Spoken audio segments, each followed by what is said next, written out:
السلام علیکم ورحمۃ اللہ وبرکاتہ۔ الحمدللہ نحمدہ ونستعینہ ونستغفرہ ونؤمن بہ ونتوکل علیہ ونعوذ باللہ من شرور انفسنا ومن سیئات اعمالنا من یہدہ اللہ فلا مضل لہ ومن یضللہ فلا ہادی لہ ونشہد ان لا الہ الا اللہ وحدہ لا شریک لہ ونشہد ان محمدا عبدہ ورسولہ صلی اللہ علیہ وسلم وشر الامور محدثاتها وکل محدثۃ بدعہ وکل بدعۃ ضلالہ وکل ضلالۃ فی النار۔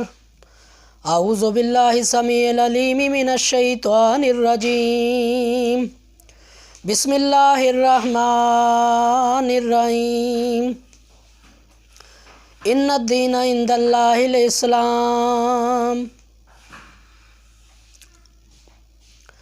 ان اللہ وملائکتہ یصلون علی النبی یا ایھا الذین آمنوا صلوا علیہ وسلموا تسلیما۔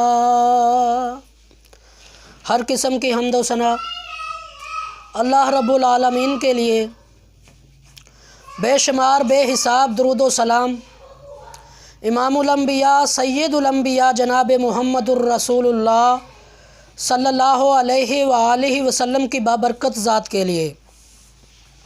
حضرات، آج کی اس نشست میں ہم اس عنوان پہ گفتگو کریں گے کہ اللہ رب العزت نے ہمیں جو اسلام نصیب فرمایا ہے، یہ امن کا اسلام ہے، امن کا پیغام دیتا ہے۔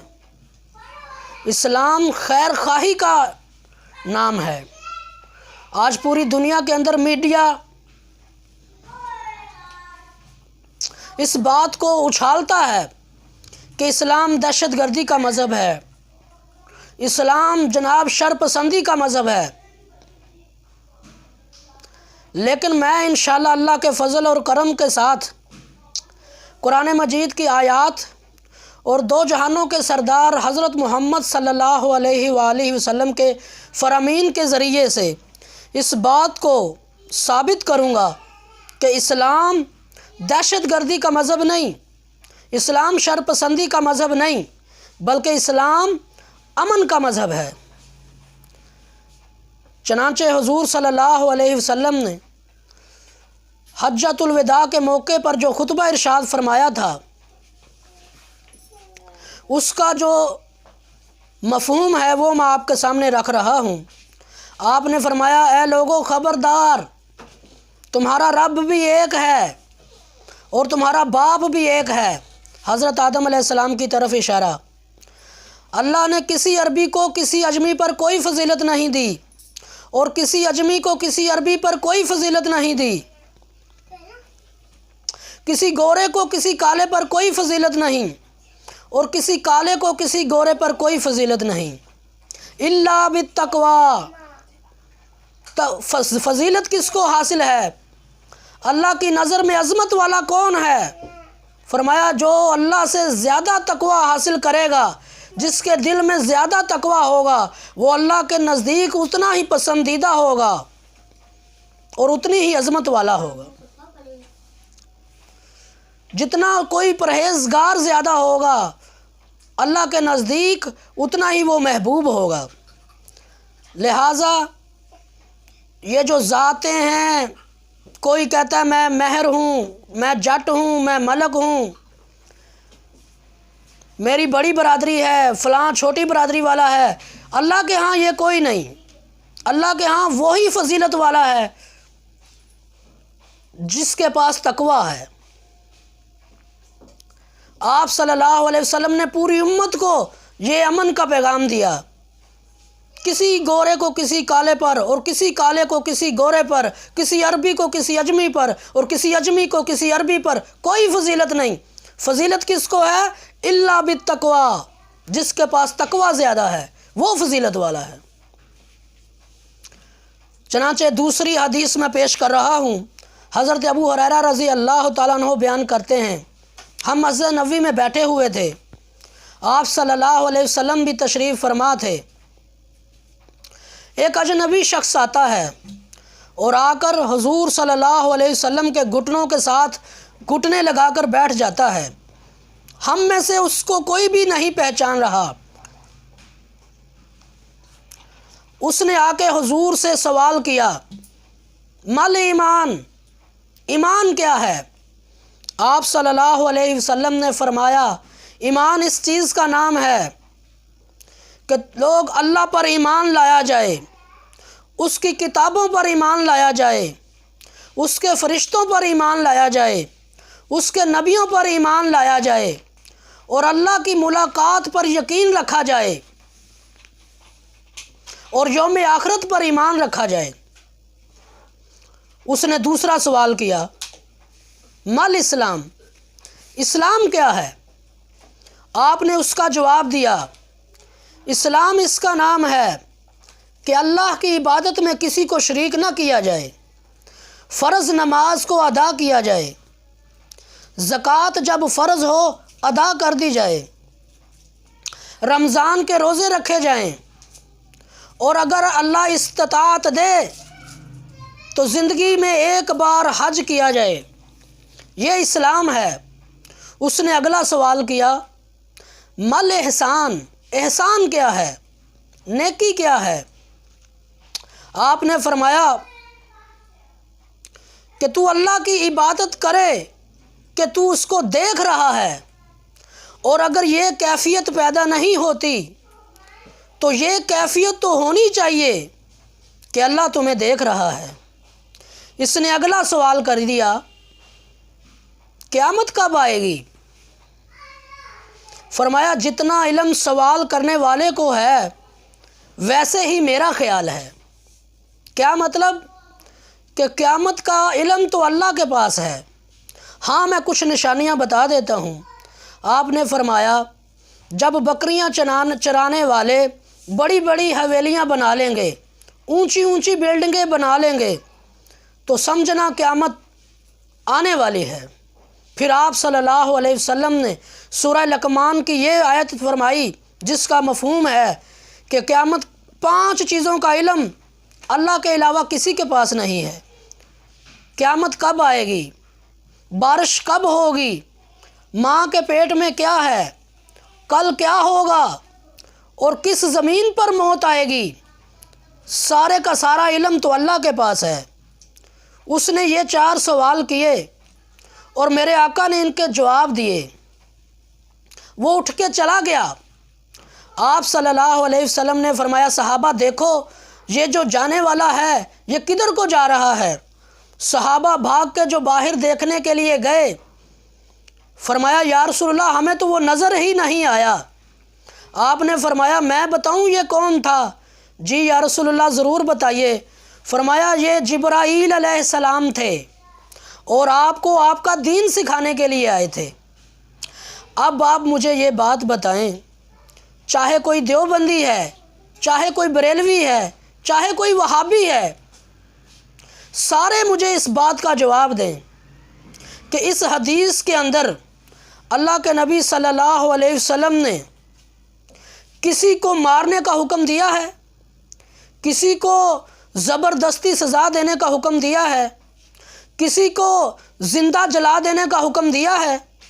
نہیں، آپ نے تو امن کی بات کی ہے، آپ نے تو پیار کی بات کی ہے، اور کسی کو مارنے کی، اس کو زندہ جلا دینے کی بات کوئی نہیں کی۔ یہ پچھلے سال سیالکوٹ کے اندر وہ سری لنکا کے ایک مینیجر کو مسلمانوں نے اس کی کسی غلطی کے اوپر اس کو سزا دے دی اور اس بیچارے کو زندہ جلا دیا، اور پوری دنیا کے اندر یہ شور مچایا جا رہا ہے اسلام دہشت گردی کا مذہب ہے، اسلام شر پسندی کا مذہب ہے۔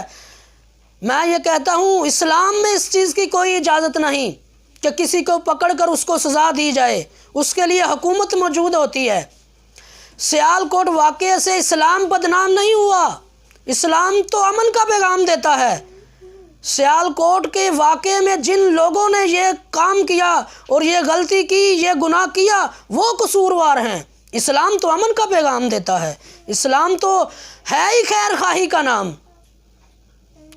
اگر ہمارا کوئی ڈاکٹر غلط ہے، کوئی وکیل غلط ہے، کوئی پروفیسر غلط ہے، کوئی جج غلط ہے، دکاندار غلط ہے، تو اس کا یہ مطلب نہیں کہ ہمارا دین بھی غلط ہے۔ دین اپنی جگہ پر خیر ہی خیر ہے، امن ہی امن ہے۔ جو غلط کام کرے گا وہ قصوروار کہلائے گا۔ چنانچہ میں اسی عنوان کو آگے بڑھاتا ہوں۔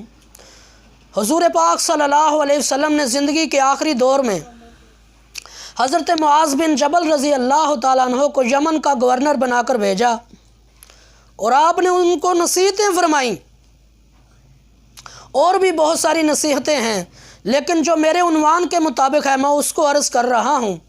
آپ نے فرمایا، معاذ، یمن کے حاکم بن کے جا رہے ہو، ان کے مال کا خیال رکھنا، ان کے مال کا خیال رکھنا۔ یہ آپ نصیحت فرما رہے ہیں، کن کے مال کی؟ جو ایمان نہیں لائے۔ آپ اس کے گورنر کو، حاکم کو حکم فرما رہے ہیں کہ ان کے مال کا خیال رکھنا، اور فرمایا، معاذ، مظلوم کی بد دعا سے بچ کر رہنا، کیونکہ اللہ کے درمیان اور مظلوم کے درمیان کوئی پردہ نہیں ہوتا۔ ہاں میرے بھائیوں اور دوستو، ہم بھی اس بات کو پہچانیں کہ ہم کسی کے اوپر ظلم نہ کریں، اپنی بہنوں کے اوپر ظلم نہ کریں، بھائیوں کے اوپر ظلم نہ کریں، ہمسایوں پر، رشتہ داروں پر۔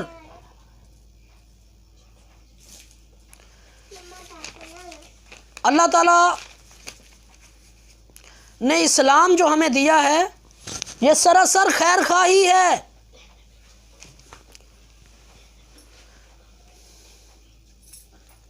اور اگلی بات یہ ہے کہ کسی مذہب کے ماننے والے نے اپنی مذہب کی کبھی توہین نہیں کی۔ فقط یہ اسلام ہے کہ اس کے ماننے والے جو ہیں، ان میں سے بعض لوگ ایسے ہوتے ہیں جو اپنے ہی دین کا مذاق اڑاتے ہیں۔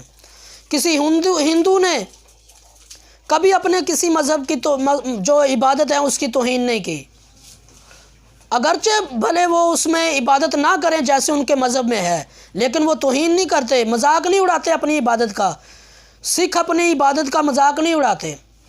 یہ اسلام کے ماننے والے نوجوان، آپ نے فیس بک پہ اور یہ سوشل میڈیا پہ دیکھا ہوگا، ایک 20-25 سال کا نوجوان قیام کی حالت میں کھڑا ہے اور جناب ناچ رہا ہے، ساتھ رکوع میں جاتا ہے تو ٹھمکے لگا رہا ہے، سجدے میں جاتا ہے تو وہاں پہ بھی ٹھمکے لگا رہا ہے۔ آپ صلی اللہ علیہ وسلم نے فرمایا، بندہ سب سے زیادہ اللہ کے نزدیک سجدے میں ہوتا ہے، اور یہ مسلمان آج کے سجدے میں جا کر ٹھمکے لگا رہے ہیں اور نماز کا مذاق اڑا رہے ہیں، تو ہم پھر کسی کو کیا گلہ کریں؟ 75 سال سے کشمیر کے اندر ہندو ظلم کر رہا ہے، کبھی کسی نے یہ بات اٹھائی ہے کہ جی ہندو مذہب بدنام ہو گیا؟ کبھی کسی نے کہا کہ ہندو مذہب اس کی جو تعلیمات خراب ہیں؟ جب بھی بات کریں گے وہ جی ہندو کے اندر جو کشمیر میں انڈیا کی فوج ہے وہ ظلم کر رہی ہے، کبھی ہندو مذہب کا نام نہیں لیتے۔ یہی میں بات کر رہا ہوں، سیالکوٹ واقعے میں جن لوگوں نے یہ ظلم کیا ہے وہ قصوروار ہیں۔ اسلام دہشت گردی کا مذہب نہیں ہے۔ تو میری اللہ سے دعا ہے، اللہ تعالی ہم سب کو یہ جو باتیں کی ہیں اس پہ عمل کرنے کی توفیق نصیب فرمائے، اور اللہ پاک ہمیں دعوت و تبلیغ کا کام کرنے کی توفیق نصیب فرمائے کہ حضور صلی اللہ علیہ وسلم کا دین پوری دنیا میں پھیل جائے۔ ان کافروں کو پتہ ہی نہیں ہے کہ یہ اسلام کیسا مذہب ہے، اس لیے وہ پراپیگنڈا کرتے ہیں۔ اگر آپ کو میرا یہ بیان اچھا لگا تو میرے اس چینل علامہ عمران رحمانی کو سبسکرائب کریں اور اس کو آگے شیئر فرمائیں۔ اللہ پاک میرا اور آپ کا بھلا فرمائے۔ وآخر دعوانا الحمدللہ رب العالمین۔